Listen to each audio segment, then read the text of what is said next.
Welcome back, Rise Up Nation. We're here for another episode of Rise Up in Real Estate, and I have genuinely one of my favorite people, one of the funniest people I've known in my lifetime.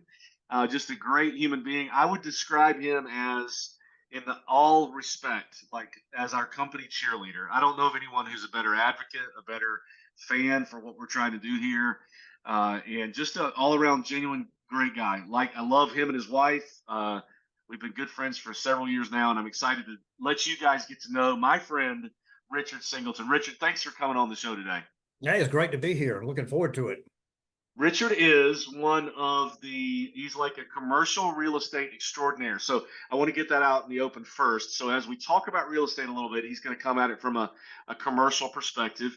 But Richard, I wondered if you would tell us like a little bit of your background. Now, I know you've got an extensive one, but tell me where you came from and how you got to this point now. Just give me a little snapshot of Richard Singleton. All right, Richard Singleton. I was born and raised right here in good old Horry County, South Carolina, in which Myrtle Beach is located, in the town of Conway. My family's been here since the year 1710, when the late great Ebenezer Singleton moved down here from the great state of Virginia. My son, Richard Grant the Third, is the ninth generation of Singletons born in Horry County. So we've been here a long time. I have been here a long time now, and I have seen a lot of change in my life in our area. And to me, 99% of it is good. So I went to Conway High School, graduated, and went on to become a magnificent Carolina Gamecock, South Carolina. Went there, graduated with a degree in journalism. While I was in school, I decided that I might want to try my hand at entertainment, because I couldn't think of anything else to do. So I moved to Orlando, Florida, where I did some stand-up comedy and worked as a waiter like most stand-up comedians do. Then I worked at a place called the Cheyenne Saloon and Opera House, which is a gigantic country and western venue that was built in the heart of Orlando. And at the time I worked there, it was the third largest tourist attraction in Orlando, behind Disney and SeaWorld. So they built the Cheyenne Saloon and Opera House, and I went to work over there and became introduced really to what at that time was a combination of rock and roll and country music. The country music boom. I began writing country music songs. A group out of Nashville came in from the CMT network, and they filmed a show called Live at the Cheyenne Saloon and Opera House. And I persuaded them to give me an audition, which they did. And then I was on 3 or 4 of their episodes that were nationally broadcast, with Tanya Tucker and Gene Watson and other stars of the time. Decided that I wanted to write country music, moved to the great city of Nashville, Tennessee with my bride, Margaret, and lived there for 12 years. And during that time, I wrote songs and performed, and I was also a waiter and a bartender and a lot of other things. We then had the second of our 3 children, and I had to decide at some point whether to feed them or continue to write songs. And my beautiful wife of 40 years now, Margaret, kind of was leaning toward feeding the children. I, on the other hand, it took me a little longer to make up my mind. Anyway, I decided to move back to South Carolina. I'd always said if I did not succeed in the entertainment industry, I would move back here because I have a great passion for the area and I love it. So we moved back 27 years ago. And at that time, I had to decide, what am I going to do now? Got to feed those children. We had our third on the way. And for me, it came down to either real estate brokerage or financial management. For both, I had to go take classes and become certified. So I was really torn for a little while. But then in my final analysis, I knew that if I was a financial manager at that time anyway, probably still the same, I would be chained to my desk and chained to a computer from 9 to 5. And in real estate, I thought I'll have a great deal more freedom. And so I chose real estate, and it was a great decision for me because, I'm not chained to a desk. Every day, some of the best days and most profitable days I've had in this business have been outside of my office. So Every day is different. Every deal's different. Every client's different. So after all these years, 27, I look forward to it just as much now as I did on my first day. Have you always been commercial? For a very short period of time, I said I'll do it all. I realized, however, that they are two different businesses, a lot of similarities, but some differences. And I thought to succeed in either one or the other, I had to choose one or the other. So I chose commercial real estate because I like the financial part of it. I like the numbers. And, even though every real estate deal is emotional and has emotion involved, there's less emotion in selling a restaurant than there is to selling someone's home that they're emotionally attached to. Mhm. So I decided to go right into commercial real estate right off the bat and do all commercial.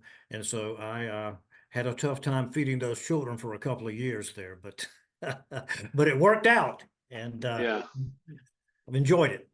that's interesting. So you were writing country songs. I've never asked you this. I didn't realize you were doing it for that long. Did you ever have any that anybody would know? Like, did you ever hit a song that somebody that we would heard of performed?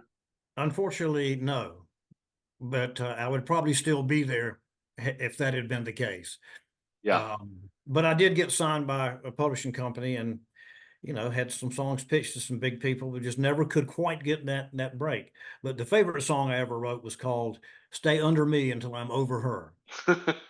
One of my one of my faves. It's It didn't take long. 3 minutes. We're 3 minutes into the episode, and we're gonna get the in Spotify. We're gonna get the E for explicit content. I love that. That's awesome. So that's just a long time. I bet. Did you miss the grandstand when you were out there, or were you just so passionate about your dream that you were pursuing that was the new thing for you back then? no, I always missed it, even Did though you? I was very excited about what I did, and I love the Nashville area, and I hated to leave it. It's a beautiful area. I know you've been. The people are very nice. There's a lot to do.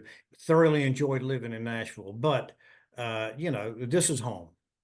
Yeah. And Yeah. I guess that was bred in me all of my life, that this is home and this is where I should be. And so I was very happy to come back. Sad to leave Nashville. Sad to kind of finally give up the old dream, but started some new dreams when I got back here. So it's been a good move for me, and I've enjoyed working with, especially with you and Mandy in this company.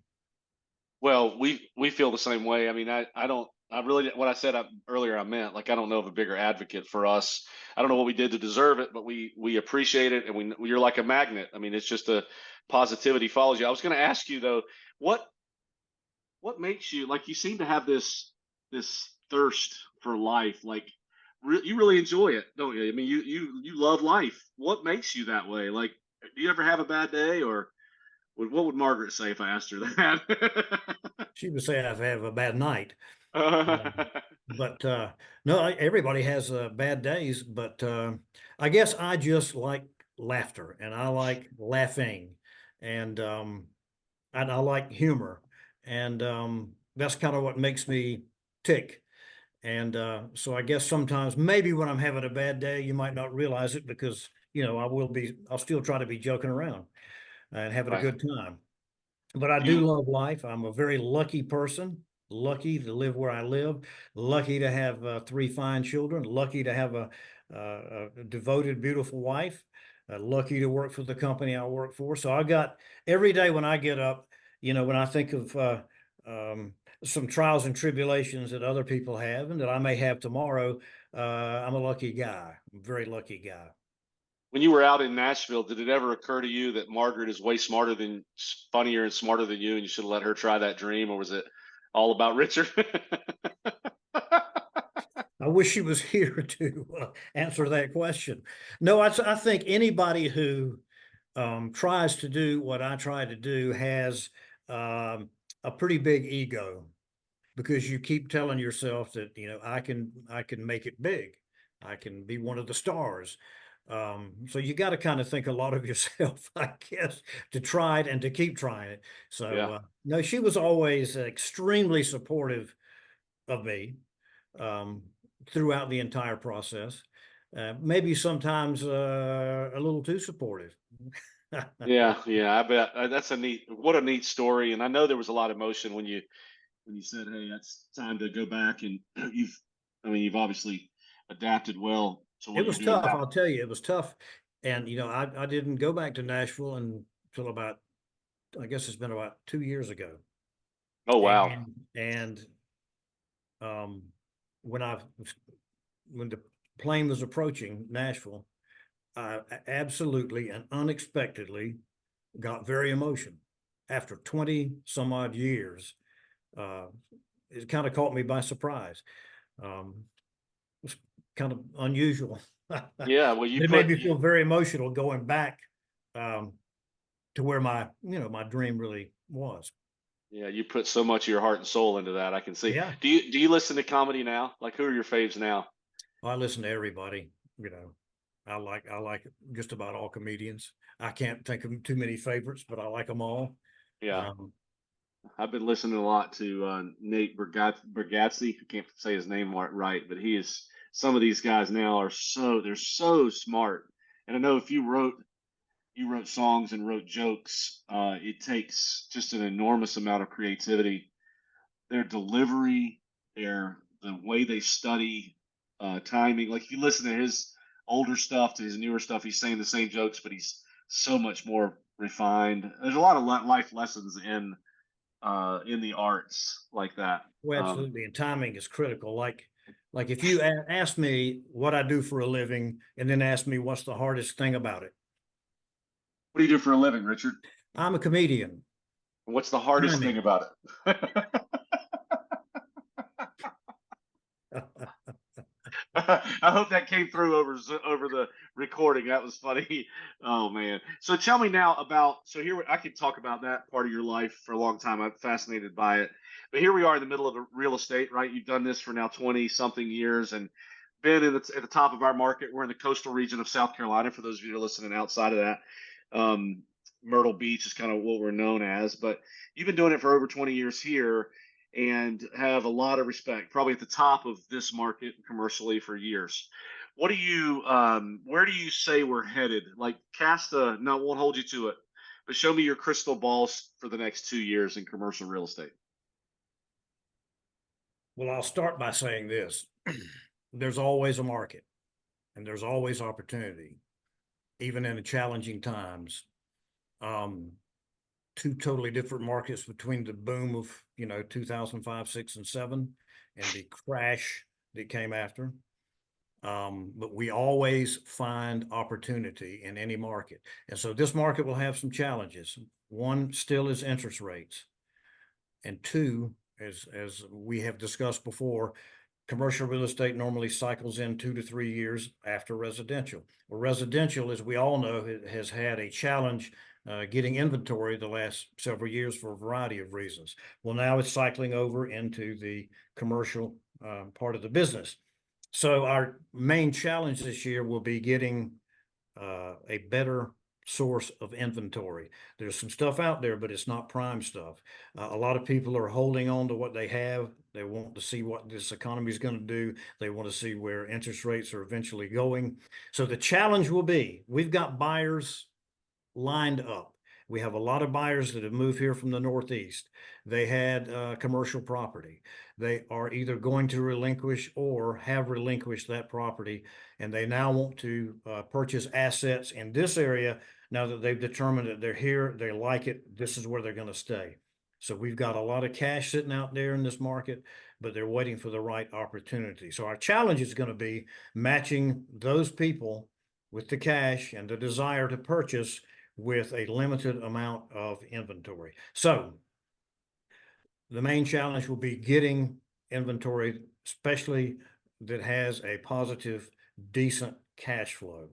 And if I can get one of those, it's sold almost immediately in this market. So I'm very positive in one way that some property is going to come to the market is this. In the last 5 to 7 years, the banks have made a lot of loans, commercial loans that normally mature in 5 to 7 years. And a lot of those loans were made at 4%, 4.5, 4.75. And when they mature coming up this year and next year, some property owners are going to have a lot of big decisions to make. Do they want to continue operating as they are and refinance at these higher rates? Or are they going to decide at that time to retire? Or are they going to decide to downsize and make other economic-based decisions that will cause some of these properties to come to the market? So I think in the next year to a year and a half, I'm very positive in that we'll be able to match some of these properties that are going to be relinquished with the higher interest rates with our vast pool of buyers sitting out there with cash ready to go. So I'm very optimistic in a general sense. Short term, next 3 to 6 months is going to be a little more difficult. But as these loans begin to mature, I think we're going to see a relatively good amount of product come to the market. That's good. That sounds a lot like what we would have said 2 years ago. So you're exactly right with Exactly. with commercial versus residential. What what do you spend your days doing, Richard? I know you're a master networker, but are you banging the phones? Are you having lunches with past clients that have some of these properties and kind of talking to them through that whole thing you just told me to kind of soften their attitude a little bit and get some, because you got to find listings, right? I mean, that's the name of the game. Exactly. You got to find sellers. How are you going about that day to day? Well, as you know, I do network. Yeah, I'm involved in a lot of different organizations uh, for two reasons. Number one, I like the organizations to want to contribute, but number two, it is an excellent way to make contacts and eventually get sales and get listings. So I'm continuing my involvement in organizations like the Grand Strand Water and Sewer Authority Board and the Myrtle Beach Area Economic Development Corporation Board, GBN Business Network, and others, and many others. And I've found over the years that's been a great source of a lot of my business. However, uh, challenging times call for a change in operating mode. So I will be beating the phones. I think you're aware, but I am coached by the Massimo Group. My coach is out of Biloxi, Mississippi. He's great, Doug Molyneux. I've been with them for about 4 years because I get coached because everybody can get better. Everybody can learn new things and everybody can improve. I don't care how good you are or how good you think you are. Uh, and so I am going to be beating the phones hard in the next 6 months. So my coach is helping me prepare for that in a variety of different ways. I haven't done that too much in my career um, because my business came from other sources, but I'm always one to try to improve what I'm doing. And if a situation or a market calls for a different dynamic from me, then I'm going to try to respond. yeah, that's pretty impressive that you're coached. I knew you were. You've been doing it a lot of years. Have you found that when you're talking to your coach? I'm assuming he's not local, right? You said No, he's out he's of from Mississippi. yeah. Is the I know residential real estate people say is ultra local. Like you can't I can ask people in Raleigh, for example, how things are going, but it's not going to be the same as Myrtle Beach. Is commercial the same way? Is it extremely local too, or are the trends pretty uniform across the country with, for The, example, the, Go ahead. well, example what you're talking about with the lagging behind residential, interest rates are high, what you were just saying where the next 6 months could be drier, that kind of thing. Is that a national thing? Well, there are two components on the property owner side. There's still a lot of real estate that is owned by local entities that have owned it for a long time. However, when we get a listing, we are now selling listings all over the country. And that we were not doing, I can tell you, 10 years ago. I sold a restaurant up in Little River to a group out of San Francisco that owns two restaurants in LA and one in San Francisco. Very few California restaurant owners were buying restaurants all the way across the country. I sold a commercial lot to a group that lives in Brazil who had heard of Myrtle Beach and had visited here once and decided they wanted to invest in our area. So they bought this lot. They're going to build an office building on it and then rent out the office building. So that's changed remarkably in the last 5 years and certainly 10. And we're going to see more and more of that as Myrtle Beach becomes more and more recognized around the country and even around the world. Is that a Chamber of Commerce pat on the Well, back? Do they do that, or is that the internet, or is it a combination It's, of all that? It's all of it. And needless to say, the chamber is directly responsible for a lot of it. They have done a lot of national marketing. They've been instrumental in getting a bigger number of flights here from all over the country. They've been instrumental in coordinating the bowl game over at Coastal Carolina University. They're instrumental, along with a lot of others, in the professional PGA tournament that we're going to have here at the end of March. First time for the regular PGA Tour to come here. Very exciting. It's going to give incredible amount of exposure once again to Myrtle Beach as a national and international destination.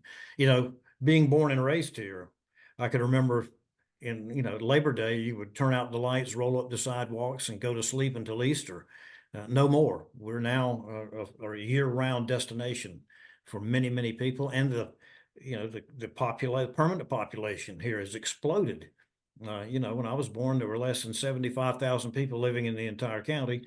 The last statistic I saw said that there are now 375,000 permanent residents living here, not counting the people who own investment properties, condos, and homes that come down to visit.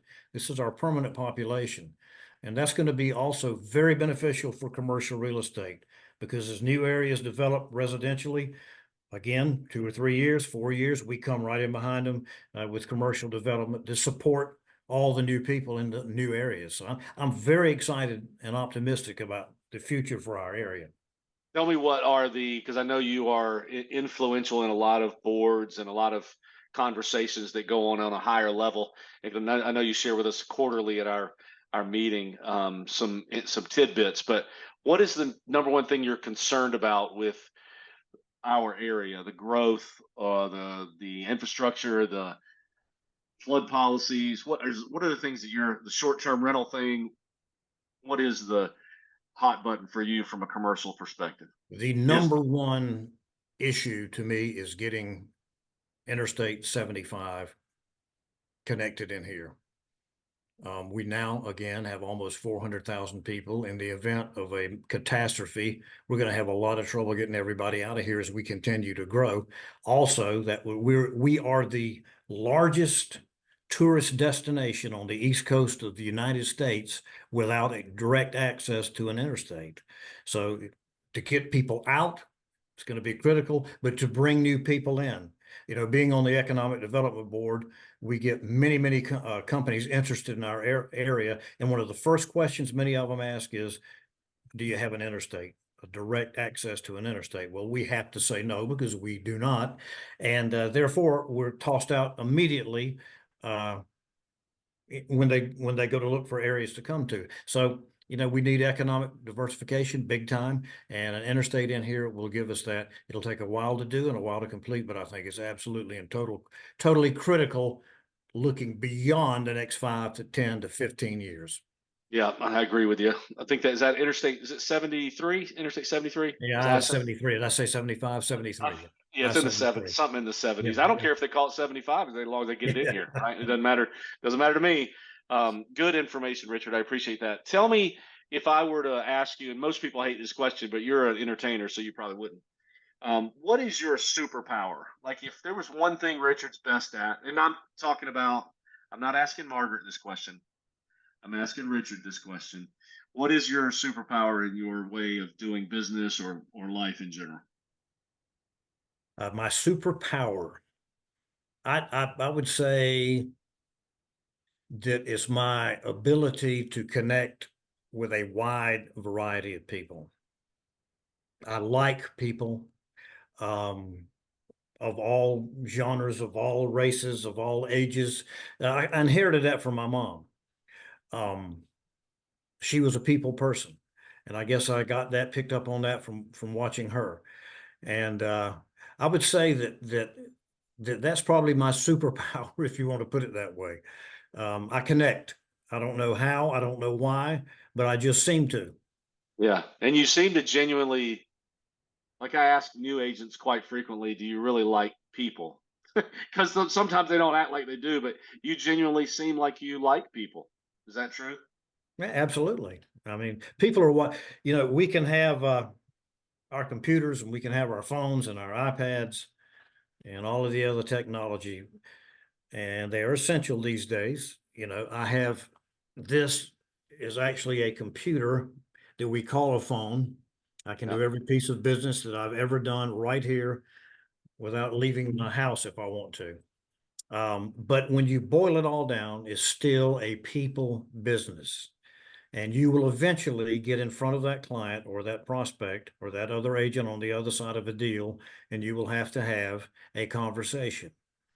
And I think that's critically important in our business, just as much as it was 25 years ago when I started.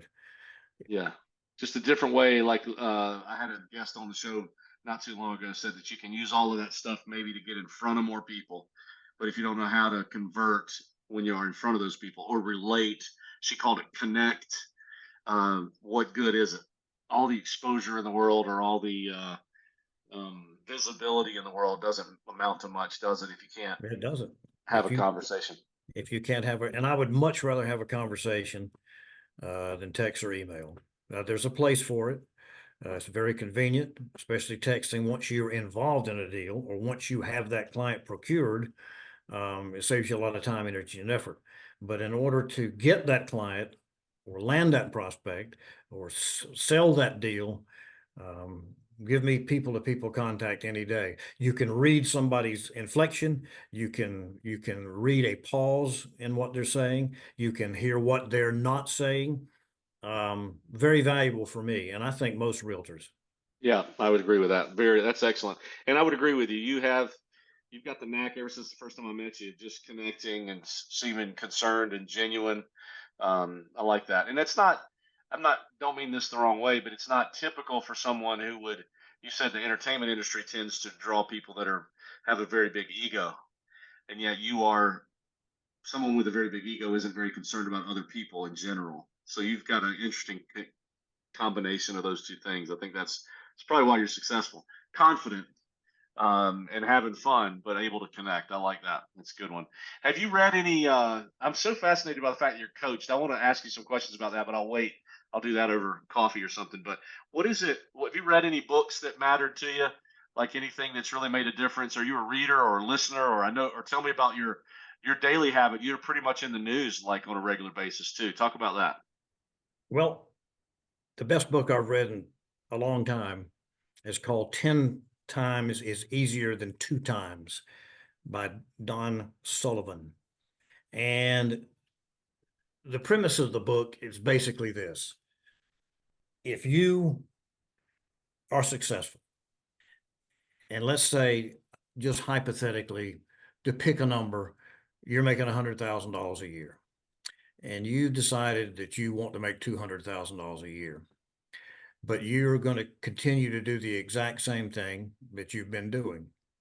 You will probably get there one day because you're proficient enough at what you're doing to make the 100,000. But if you really want to make a jump in your career and in your life and in your income, you have to pick a goal that you might think is even unobtainable. Then you need to analyze what you do. You need to, the author says, throw out 80% of what you do and totally revamp your outlook and the way you do business. And that's the only way that you're going to jump level to level to level in a much shorter period of time. And that's something that I wish I had read 20 years ago. It's one of the reasons now that I'm coached. It's one of the reasons now that I have set a goal for next year that may be totally unattainable. But in order to get there, I'm going to have to revamp my business model and revamp my approach and structure my thinking. And I'm very excited about it. So after 27 years into business, after I'd say moderate success, I'm very excited about it because I think it can take me once again, hopefully, to another level. But it's a different way of thinking. And so anytime you change the process by which you do business, it's scary, but it can also be fun. Yeah, I love it. I love it. It's keeping you young, isn't it? I mean, Well, I don't know about that. yeah, I think it is. I think it is. And who was the author of that? I Dan missed it. Sullivan. Dan Sullivan. Okay. Great book, easy read. That is Probably so only interesting. I don't know, probably only a 250, 275 pages, something like that. So here's an interesting tidbit. Um, so we're February 5th, 2024, and 15 minutes before I got on the phone with you, I was wrapping up with Lee Brown. Right. You know Lee, I right? do know Lee. uh, Very successful realtor and politician, quite frankly, up in Concord, North Carolina. And her book recommendation was The 80% Approach by Dan Sullivan. Really? Isn't that interesting? I'd never heard either of the author before. And you both within 30 minutes gave me his name in two different books. So I'm gonna have to dig in. So you might want to write down the 80% Yeah, approach. I That will. I'll do that. might be Yeah. a good supplement to what you. It was a really thin book, but she said she would wish she said the same thing you did. I wish I'd have read that 20 years ago. Yeah, So absolutely. Yeah. pretty fascinating. I love that. So thank you for You know, that. when you're doing things and you're doing them basically well, it makes it harder to change because you're doing things basically well. But if you Yes. really want to, he says, if you really want to reach to the next level, whatever that level is for you, you need to totally rethink the way you're doing things. Yeah, and it's just more comfortable to not do that. Absolutely. Yeah. But again, like who wants to be comfortable? I think when you get to our age, you there needs to be like a spark. I guess that's a way of putting it. And I love that about that you said that, Richard, because that it'd be really easy just to be complacent where you are. I mean, let's be honest. You made a good living. You're making a good living. You got very successful kids, beautiful wife. You've probably traveled as much as you need to and want to. You went to the British Open recently. You go to the Masters every year, lucky dude, or every other year. Um, but for you to get motivated, it says something about you. Like if you get motivated to take it to another level, nobody will cheer louder than me if you make it. Like when you reach that goal next year, I want you to. If you want to share it with me off the record, and I'll hold you accountable to it. I'd love nothing more than to see you get there. That's pretty exciting. Well, here's the thing. I still enjoy it. Yeah. Um, you know, I could have retired years ago if I really wanted to. But I don't really want to because, you know, Yeah. like I said at the first of the podcast, you know, for me, every day is different. Every client's different. Every deal has its own intricacies. It's anything but cookie cutter, our business, anything Yeah. but cookie cutter. Every single day is different. And that's what keeps me going. That and meeting new people. Yeah, yeah, that's awesome. I see you're sitting in your nicely decorated office. You still spend time in an office, even though you're out on you're beating the streets a lot too. But you believe in getting up and going to work. Every day. I come to the office every day. Um, for me, I can work at home. Periodically I do, but I'm always in the office every day. It's less distracting for me. It puts me in a work mode. Um, and I know there's some different trains of thought there, but for me, coming in to my work environment, I work. Yeah, I love that. So last question for you, because 30 minutes with us goes like this, Wow. almost as fast as like my 5 minutes in open mic night. Well, no, they went by actually very slow. Um, tell me, is there something that Richard Singleton does, and it might have been what you just touched on, that you do on a daily basis over the length of your career that helps you be not ordinary in your business? We call it rising up. That's the name of the podcast, but something that you do on a daily basis that helps you stay top of game. Well, the answer to that is I do three things. Okay, I touch a prospect, I I like it. touch a client, and then I touch myself. And what I mean by that is that every day I get up and I try to be introspective and say, am I doing the things that it's going to take me to do? Am I doing them to get to the success level that I want to get to? And so I try to look at myself every day, and then I try to reach out and at least contact one prospect a day, and at least one client or former client have a communication with. And that's what I do every single day. You know, I heard you say that not too long ago. I think on a panel at one of our meetings that you're so nice to be a part of. And I thought to myself, a guy at your level of success, that's super simple, but super profound. that's just as easy as you can put it. Like somebody that you're not doing business with, somebody that you've already done business with, and then somebody that you need to do business with every day. Like you need to be constantly evaluating yourself. And you, of course, put it perfectly when you say it the way that you say it. So I love that. You just gave me the title of the podcast. I'm going to see how much I can shake up Spotify when I throw this one out there on Apple Music or whatever.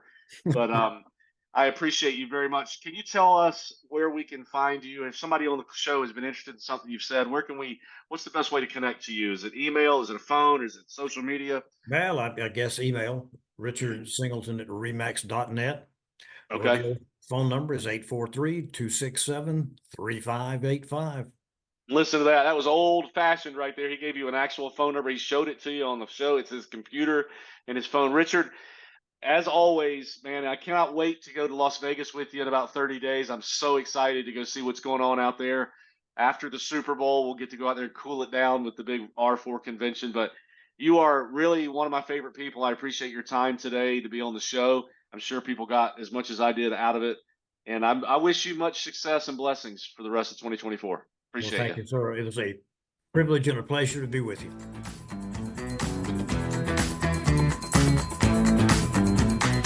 Well, hey, that's a wrap, folks. Thank you so much for listening to Rise Up in Real Estate. If you liked hanging out with us today, please find us on Facebook, Instagram, and YouTube at Rise Up in Real Estate. Also, follow us right now on your favorite podcast host to hear more episodes. We really appreciate you spending some of your time with us. And until next time, let's do each other a favor and all help each other rise up.